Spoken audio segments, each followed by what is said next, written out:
તો મિત્રો જો તમને કંઈક નવીનમાં બતાવું.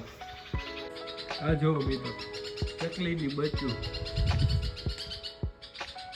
ધીરે ધીરે એવું ઉડે, બહુ જાજુ નથી ઉડી શકતું. તો એની માં આમાંથી આમ જો કેવો અવાજ કરે, આમ જોવા આવી. આ ચકલીનું બચ્ચું અહીં નીચે છે, એની માં એ ઉપર. હજી તો નાનકડું છે બુલબુલનું બચ્ચું, એટલું બધું ઉડી નથી શકતું.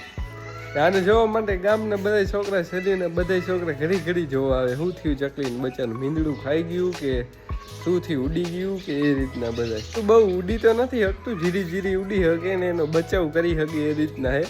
એ માળામાંથી પડી ગયું ને મોટું એવું મીડિયમ સાઈઝનું, એટલું બધું મોટું નથી ને બહુ નાનું નથી. બાકી શેરીના છોકરા બધા ગાંડાથી ઘડી ઘડી બચ્ચાનું જોવા હાટું આવે. બહુ જાજુ નથી ઉડી શકતું, એવું ધીરે ધીરે ઉડે.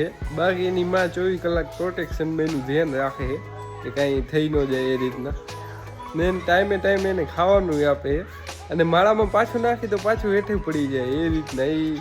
એ મોટું થઈ ગયું તો માળામાં રહેતું નથી પાછું, એને હરવું ફરવું ગમે છે. બાકી મોટું થઈ ગયું એટલે હવે એને માળામાં રહેવું ગમતું નથી, તો હરે ફરે છે ફરિયામાં ને મોજ કરે છે. અમે મોજ કરી, છોકરાઓને બધા શેરીમાં બધા મોજ કરે, મજા આવે એ રીતના. મળીએ કાલે નવા વ્લોગ સાથે. Bye bye. એ ઉડી ગયું, ઉડ્યું આ બચ્ચું જો ઉડે એની માં.